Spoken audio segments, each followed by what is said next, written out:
大家好，我是戴眼镜拿着话筒的拉塞偏偏，咱们接着聊高分德剧《暗黑》的第一季。上期我们讲的故事其实不多，主要就是帮着大家认脸了，没看过的一定要记得补课。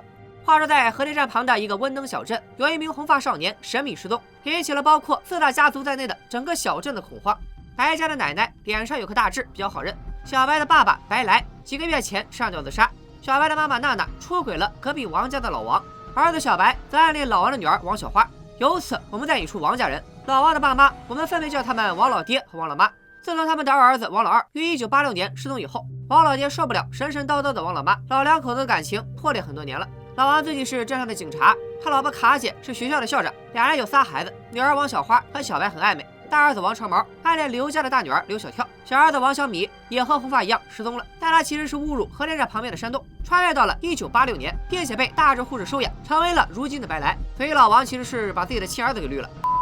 刚才说到王长毛暗恋刘家的大女儿刘小跳，所以咱们紧接着介绍一下刘家人。1986年的刘董是刘家目前出现的最老一辈，核电站的第一任站长。他的儿子叫刘玉儿，在2019年住在疗养院里的疯癫老人。刘玉儿的儿子叫刘医生，刘医生的妻子是女警官，老王的上司，咱们叫她夏姐。大女儿刘小跳喜欢跳体操，小女儿刘小雅是个哑巴。最后介绍一下钱家人。1986年的光野是钱家目前出现的最老一辈，他的女儿克劳迪亚，我们简称克婶，是1986年上任的核电站的第2任站长。他和王家的王老爹有一腿。克婶的女儿就是最好看的这位，我们叫她雷姐。雷姐长大以后成了小镇酒店的老板娘。她的倒插门老公亚历山大是如今核电站的现任站长。二人的独子钱钱是小白的好哥们儿，并且趁小白在父亲去世后请假的这段时间，拿下了小白暗恋的王小花。记不住也没关系，往下看剧情就都想起来了，或者可以回看我的上期解说。去吧，我等你们。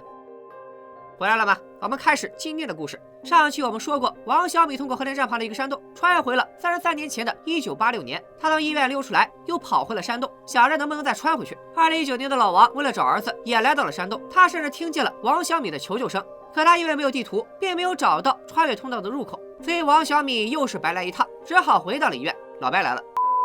王小米失踪以后，老王忙着找儿子，顾不上娜娜了。小白根据阁楼上翻出的地图，再次来到了山洞。而从未来穿越回来的成年小白，也就是大白，则在暗处默默注视着小白。看得出，那张地图也是他放在那里，用来指引小白的。小白在山洞里没啥收获，却在出来时，在自己停在路边的自行车上发现了一条红色绳子。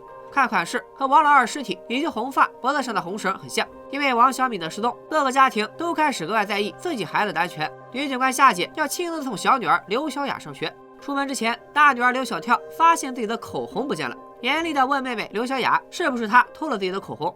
刘小雅虽然不会说话，但也不是哑巴亏，打着手语怼了回去：我一个8岁小孩用什么口红？但姐姐完全不信刘小雅的话，说妹妹是靠着哑巴卖可怜，骗得了爸妈，骗不了她。真塑料姐妹花。好在妈妈夏姐出来叫刘小雅上学，打断了姐妹俩的争吵。在路上，夏姐像是想起了什么，突然停了车，从路边撬开了森林监测装置，拿走了录像存储卡。夏姐的老公刘医生在上班之前去养老院看望父亲刘玉儿，刘玉儿依旧看起来精神不正常，反复念叨着一句话。刘医生知道自己父亲的精神状态一直不是很好，所以对他说的话也是不以为意。夏姐把刘小雅送到学校，并且告诉刘小雅晚上放学回来接她。刘小雅笑笑，看向了一个小男孩。她告诉夏姐，那个小男孩叫小新，是自己在学校的男朋友。德国也没老师家长管早恋什么的，而且小雅才多大，小孩子过家家。夏姐完全没往心里去。学校有个男孩照看小雅，反倒很好。送完孩子回到警局的夏姐打开了刚才拔下来的存储卡，发现案发当天森林里的监控拍到了一辆可疑车辆。仔细比对车牌之后，竟然是自己老公刘医生的车。夏姐这才想起来，王小米失踪当晚，老公曾经给自己打过电话，没说几句就挂了。她打回去问老公那天想说什么。刘医生接到电话时，正好人在车旁，并且他发现了自己车里有异样，一边扫干净车里脚垫上的红土，一边含糊其辞地回答妻子，说他当晚一直在诊所，给妻子打电话就是想说自己会加班，晚点回家。可看表情，他明显是在撒谎。刘医生车里的红土在王老二的尸体上也出现过，难道刘医生和男孩们的失踪有关？为了弄清楚刘医生到底当晚在哪里，夏姐去找了之前刘医生经常光顾的风俗流动小面包车，问里面的妓女案发当天刘医生有没有光顾这里的生意，还出示了照片。结果对面明确表示刘医生1年都没来过了，而且一张口我人傻了。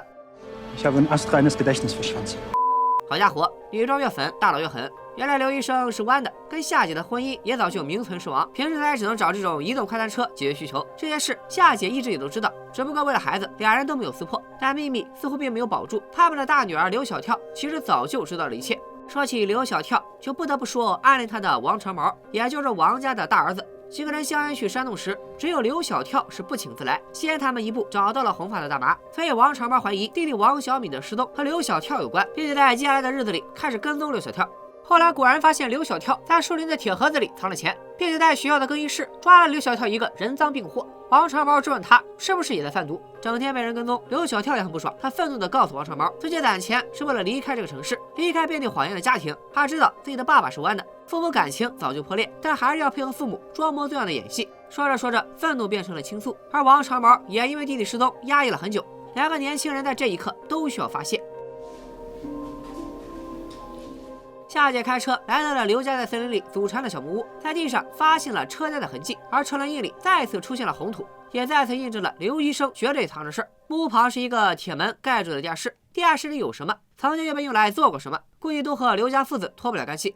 夏姐进入地下室，却发现这里空空如也。紧接着，她接到电话，要去核电站处理公事，于是便打电话给老公刘医生，让他替自己去学校接小女儿刘小雅放学。但两口子不知道，因为老师生病，刘小雅提前放学了。她左等右等也等不来人，默默地掏出了姐姐的口红，涂在嘴上，背起包走了。看来刘小跳还真没冤枉她，口红确实是他偷的。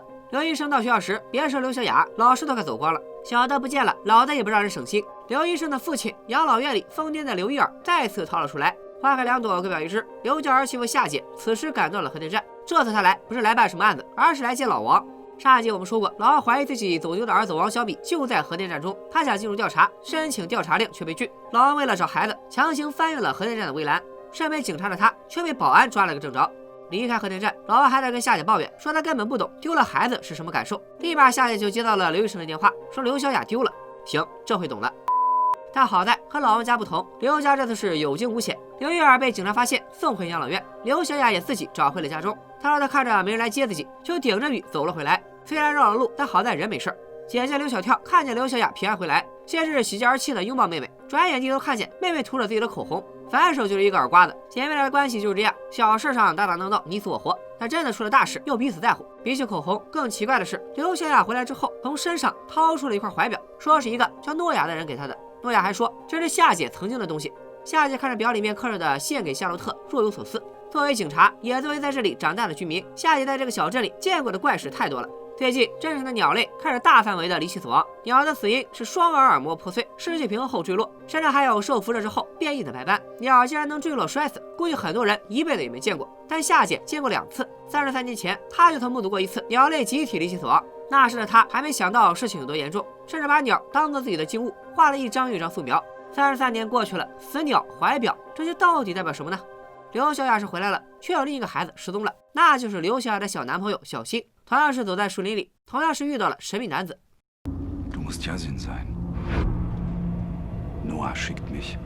而病床上的老爷子刘玉儿也像意识到了什么一样，一把抓住护士，重复着那句得让他停下来。这个诺亚在第2天下午还真给钱钱打了电话，还记得钱钱吧？就是钱家的独生子。这里补充一个点，之前几个孩子找到了红发藏的大麻，在藏大麻的袋子里还有红发的手机，也落到了钱钱的手里，只不过没有密码，所以一直打不开。此时诺亚在电话里说自己是红发的大麻供应商，约钱钱晚上见面。钱钱一听还有这好事，立马就告诉了小白，让他陪自己一起赴约。而在另一个时空里，诺亚同样存在。在1986年的时空，诺亚去找了还躺在病床上的王小米，自称是教堂的牧师，云里雾里的给王小米讲了几句宗教知识，还说他的命运已经被安排好了。在这个时间线里，暗恋老王的娜娜心里吃卡姐的醋，却没地方讲，恰好遇到了穿越过来的王小米。王小米刚刚拆开大智护士送他的礼物，一本名叫《我不恐惧》的书，他还给娜娜表演了魔术，两个人也算就此正式认识，为后来俩人结合生下小白埋下伏笔。1986年的王小米认识了小时候的娜娜。而2019年，他把老王则认为儿子王小敏的失踪就是上天对他出轨的惩罚，于是决定和娜娜摊牌分手。但娜娜可不是一个好惹的女人，从小到大都不是。小时候的娜娜偷偷目睹了老王和卡姐躲在更衣室里锻炼身体，气度让人疯狂，她居然举报诬陷老王强奸卡姐，描述的有声有色。警局的光眼本来就对老王有偏见，听到一个小女孩这么诚恳的举报，直接把老王抓了，审都不用审。老王也是很郁闷，我老弟丢了你不去找，反倒把我给抓了。也是正因为觉得光爷不靠谱，老王从那日起就立志要做名警察。光爷是谁？你们估计也忘了，他就是钱钱的妈妈雷姐的妈妈克婶的爸爸，所以光爷算是钱家的上一辈。回到2019年，在前妈雷姐经营的酒店里，大白把一个箱子交给雷姐，让她帮忙按地址寄出去，而自己则要离开几天。从酒店出来的大白来到了小白父亲白来的墓地旁，找到了刚刚从钱钱家出来的小白。大白说，小白的父亲曾经救过他一命，但他直到多年后才明白这件事。等等，他爸爸不就是你爸爸吗？你说你俩可以啥呢？其实看得出，大白很可能指的是白爸的自杀。但这里大白没有明说，小白自然也没听懂，以为大白只是个普通的中年人，碰巧认识自己爸爸而已。大白告诉小白，生命是一个迷宫，入口即是出口。故事里提到的迷宫都是指希望的圆形迷宫，从入口进入到达圆心，再有了返回。大白还和小白说自己以后每天都会来找他，直到小白做出正确的决定。说完也不管小白同不同意，拎起包就走，留下小白一脸蒙圈。当天晚上，小白虽然答应了钱钱和他一起去演诺亚，但却在当晚放了钱钱鸽子。他回了学校，去看了王小花的话剧演出，还找到了后台，和王小花聊了起来。小白向小花解释，自己当初并没有去法国，只是不想被人当成神经病，拍片的瞎话，并且再次表露心迹，暗示对小花还有感情。如果不是几个月前父亲发生意外，当时的他早就跟小花表白了，也一定会和小花在一起。小花心里也一直喜欢小白，明明现在钱钱是她男朋友，但是今天演话剧的事反而只告诉了小白。男女主虽然戏份不多，但是作为官配，该发的糖还是得发。一边是放自己鸽子的兄弟，一边是瞒自己的女友，钱钱要是知道，估计当场脑溢血。咋？你俩跟我这调虎离山呢？当然，钱钱也没闲着，他最终还是等到了诺亚，只不过对方可不是来给他送大麻的。诺亚把他叫上了车，一段神秘的对话之后，留下了眼神复杂的钱钱。诺亚驱车离开，具体说了什么，我们暂且按下不表。小白吻完小花回到家，发现自己收到了一个箱子，大家应该认识，这就是那个大白留在酒店拜托雷姐邮寄的箱子。小白打开箱子，里面是一个会发光的首饰球体，一个看起来像抵押表的东西和一封纸张泛黄的信。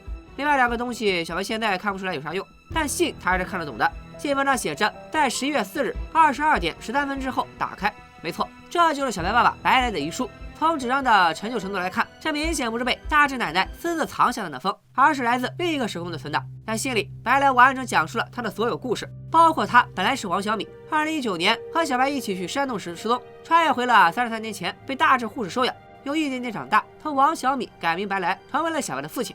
小白看了信，三观震碎，只能坐在床上目光呆滞的发呆。与此同时，大志奶奶看完他的信以后，把那本《我不恐惧》放在了儿子白来的墓前，而不知道在何时何地，一个钟表匠正在专心修表。一声门铃响起，推门进来的人不是别人，正是带着行李风尘仆仆的大白。钟表匠一抬头，发现他其实并非第一次露脸，在红发被困在房间受刑时，电视里出现的就是此人。原来他就是《时间旅行》这本书的作者 HG。钟表匠又是自来家族哪家的人呢？两个人要聊什么？这次他们又在哪个时空？目前上一集稍显单薄的刘家故事线已经开始全面铺开。曾经出现在案发现场的刘医生心怀鬼胎，自己的老婆夏姐却在层层抽丝剥茧，并让小女儿刘小雅口述得到了诺亚的画像。由于3个孩子的失踪，镇上的居民也都人心惶惶，卡姐甚至不让自己的孩子们去上学。王长文和王小花都很不满，毕竟王长文要出去谈恋爱，王小花更忙，要和2个人谈恋爱。大吵一架之后，小花跑出了家门。王长文在安慰完母亲之后也出来了，他带着去了刘小跳之前藏钱的地方，一个废铁道下面的铁盒子。这次盒子里什么都没有，但在铁道附近，他发现几个用过的套套和一枚小鸟形状的项链。王长文拿走了项链。老王为了找到儿子，翻遍了警局的档案，找到了当年弟弟失踪时母亲王老妈接受调查时的录音。王老妈说，当初案发时，王老爹和自己都在家，但老王明明记得王老二失踪当晚，自己的父亲王老爹根本就没在家里吃晚饭，而且很晚才到家。老王回到家质问自己的亲爹。就在这一片父慈子孝的氛围里，王老妈出现，打断了2人。她当着王老爹的面坚持说王老爹当天在家。王老爹走后，王老妈又怀念起自己的小儿子，说王老二失踪前不久，王家兄弟俩还曾经打闹，老王弄破了王老二的下巴，留下了一道疤。对于他为什么在调查时说谎，王老妈无奈地告诉老王，她一直知道王老爹出轨，当天晚上她就是去找那个女人了。这人不是别人，正是雷姐他妈克劳迪亚。之前86年的剧情里咱们提过，王老爹和克婶确实有一腿，老王这出轨的毛病是遗传的。王老妈还告诉老王，王老二失踪前见过的最后一个人刚好也是雷姐。难道雷姐知道妈妈和王老爹出轨，于是害了他的儿子报复？其实雷姐这个人从小就性格孤僻，所以经常被校霸老王和卡姐欺负。现在的雷姐状态也不容乐观，检查报告显示她患了乳腺癌，并且癌细胞已经扩散。酒店的生意本来就不好，自己的身体又拉起了警报，再是祸不单行了。老王听完母亲的话，立即来到了雷姐的酒店，问雷姐她弟弟失踪时发生了什么。虽然过许多年，但雷姐仍然记恨老王和卡姐。她告诉老王，王老二当年之所以失踪，这个锅还得老王和卡姐背。原来心地善良的王老二知道哥哥和准嫂子总是欺负雷姐，导致雷姐不敢自己回家，就主动陪雷姐一起走，这才穿过森林，发生了失踪事件。看来雷姐和老王、卡姐夫妻俩是老冤家了，怪不得在家长会上雷姐总和卡姐唱反调。而且老王也同样记恨雷姐，他以为当年诬陷他强奸卡姐的就是雷姐，这事是娜娜告诉自己的，错不了。雷姐不其反笑，你动动你的猪脑子想想，我为啥要举报你？从小暗恋你、疯狂吃醋的可是娜娜呀！这一语惊醒梦中人。老王回到警局，再次深挖档案，发现强奸目击案证人一栏果然正是娜娜的名字。老王愤怒地冲到娜娜家，再次发动了锁喉技能。掐完亲爹掐情妇，老王也是够爷们的。娜娜也很实在，为什么？为了你呗。老王知道如今再怎么愤怒也于事无补，只能带着火气离开。雷姐并没有把自己的病情告诉丈夫亚历山大，但亚历山大还是发现了雷姐的医疗报告，他也没有说破，只是打电话告诉雷姐自己会一直和雷姐在一起。老王和娜娜出轨，刘医生是弯的。这么看来，四代家族目前只有前爸两口子感情并不破裂。花开两朵，各表一枝。孩子们这边也没闲着，小哈在学校主演的话剧《阿里亚德涅》继续开演。只不过这次看到话剧的不是小白，而是钱钱。小哈在候场时，钱钱走到后台，很认真地向小哈道歉。他觉得是因为他主张去洞穴，才导致王小米失踪。小哈确实不想见钱钱，但并不是因为弟弟失踪，而是因为小哈心里现在想的都是小白。钱钱提出要跟小哈私奔，小哈拒绝了。钱钱凑过来要吻他，他也本能地躲开了。爱与不爱，身体骗不了人。舞台上的小花演得十分投入。阿里阿德涅讲述了一个神话故事，他扮演的正是女主角阿里阿德涅。故事中，克里特岛国王尼诺斯建造了一个大型迷宫，用来囚禁一个半人半牛的怪物，名叫尼诺陶洛斯。但每年需要供奉童男童女，迷宫十分复杂，走进迷宫的人很可能有去无回。克里特的公主阿里阿德涅原来勇士特修斯一根红绳，让他进入迷宫时绑着红绳，返回时按照红线返回。正是利用这样的方法，勇士顺利进入了迷宫，杀死了米诺陶洛斯，并全身而退。话剧台上有一条红绳，此时小白的手上也有一根红绳。今晚他没有来看小花的话剧，而是去做更神秘的事了。小白在家里发现了大白在地图上留的信号标记，按照地图上的指示，拿着大白寄给他的装备，再次来到了洞穴。在洞穴口，他发现了一根系在墙上的红绳，和他之前在自行车上发现的红绳是同款，只不过这次的红绳更长，一路延伸到洞穴深处。小白顺着红绳一直往里面走，之前大白寄给他的装备也派上了用场。白色灯球用来在洞穴里照明，而那个看起来像电压表一样的黄色铁盒，其实是一个辐射量表，用来测量附近的放射性物质。小白跟着红绳和辐射表的指引，爬到了洞穴深处。这里有一扇铁门，铁门上的图案正是大白之前在酒店一直研究的三位一体结。就在小白推开门的一瞬间，整个温登镇再次发生了改变。学校里电灯快速频闪，郊外正在调查的夏姐车灯也开始不停的闪烁。之前提到的那个留下的地下室里坐着两个人，老王的父亲王老爹和夏姐的老公刘医生。这看起来毫无关联的两个人，为什么会坐在一起呢？他们像是老早就在这里等待着什么。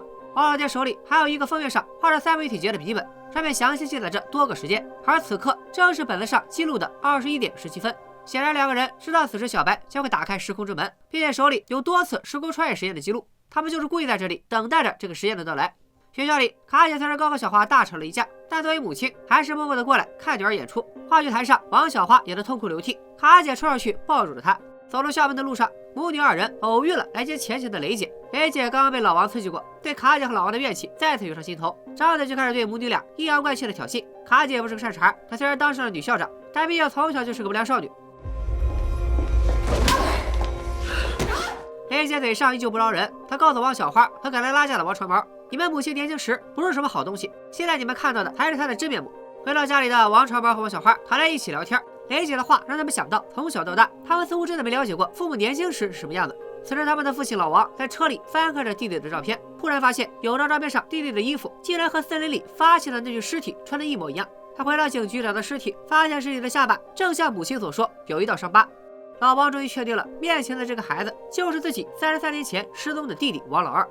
另一边，小白打开了时空之门之后，遇到了一个岔路口，他犹豫了一下，爬向了右边，而等待着他的时空正是1986年。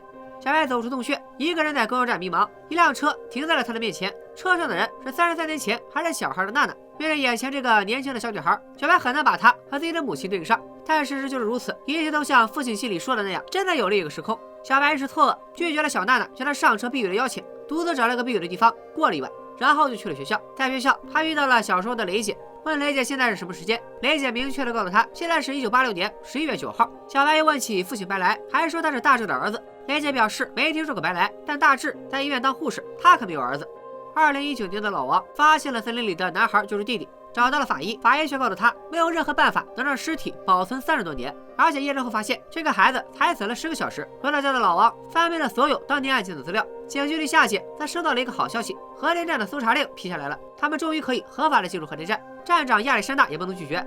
躺在养老院的刘玉儿在梦里陷入了童年的回忆，小时候她耳朵的部位被打烂，关在了做实验的小屋子，逃不出来。正梦到这儿，刘玉儿突然惊醒，不停地念叨着。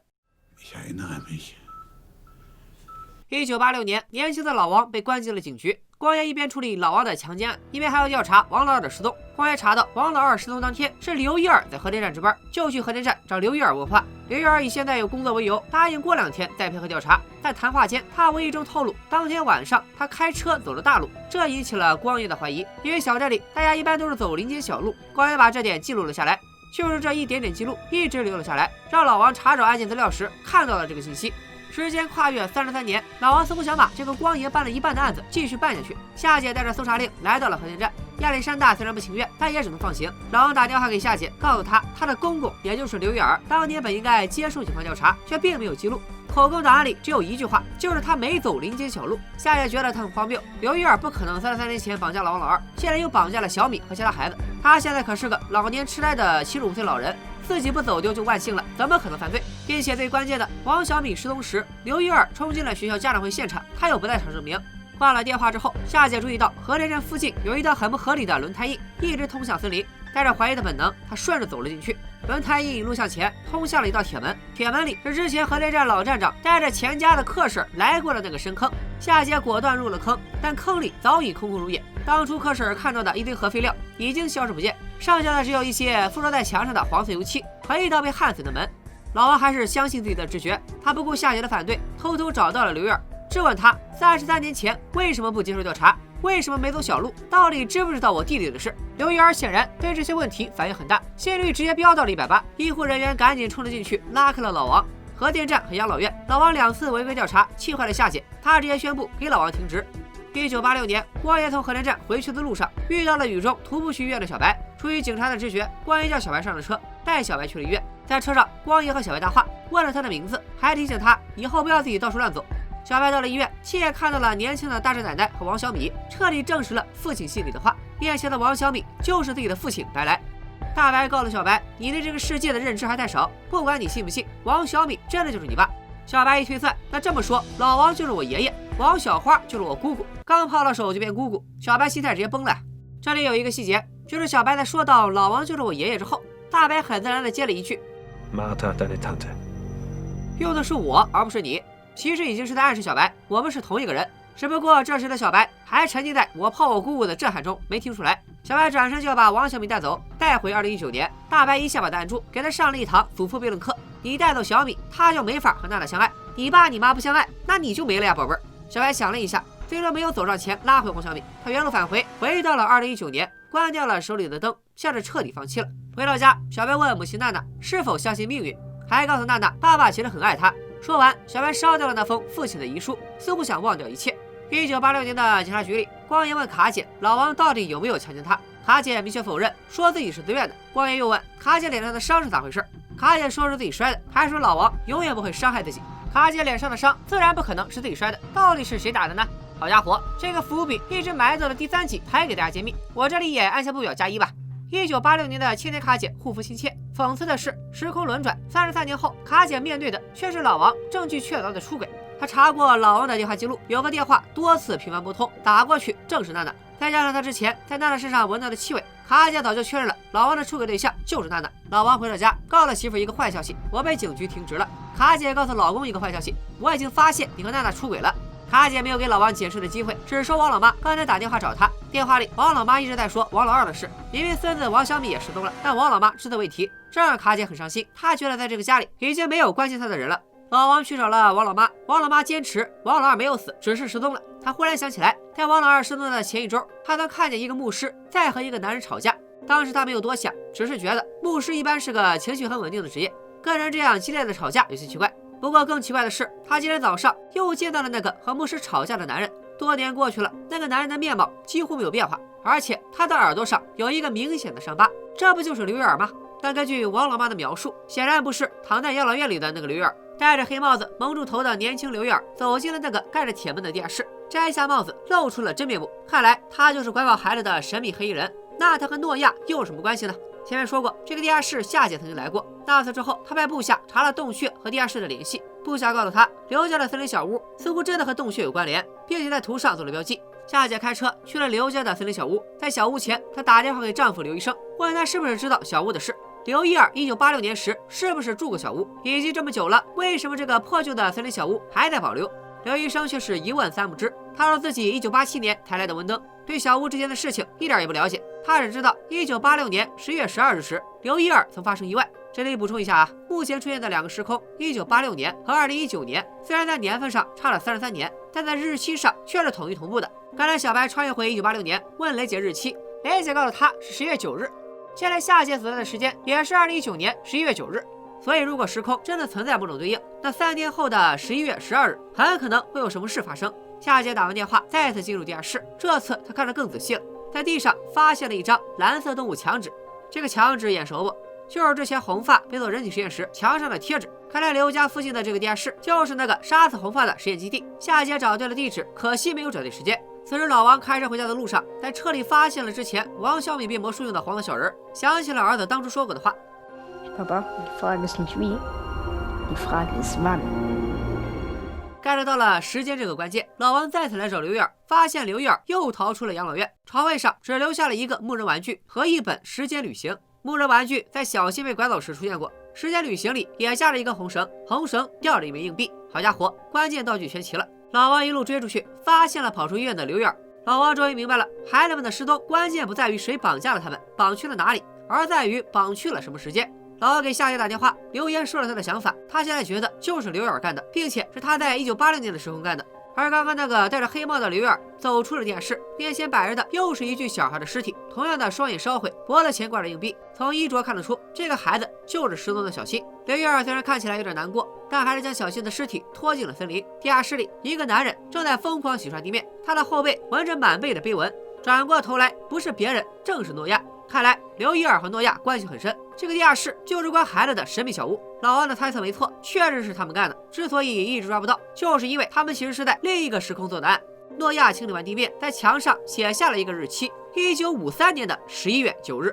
在这行日期上面还有一行：1953年11月5日。1953年不就是1986年的33年前吗？没错，这部剧又要开启新的时间线了。在1953年的时间线，刘伊尔还是个孩子，耳朵也还有2只。他一直做的那个噩梦，就是在这个时候发生。那个看起来和小镇毫无联系的诺亚和刘伊尔又有什么关系？刘伊尔耳朵上的重伤又是谁造成的？小新的尸体还能被发现吗？老王跟随刘伊尔走进山洞，又将前往哪个时空？刘导当时对科尔的那些云里雾里的交代又有哪些含义？这些故事都会在下一期被展开。现在时间线一开，新一轮的德国人竞脸大赛又将开始。拜了个拜！喜欢我的解说，请按一个喜欢，也要记得点击右上角订阅我的频道。那么我们下期再会，拜了个拜！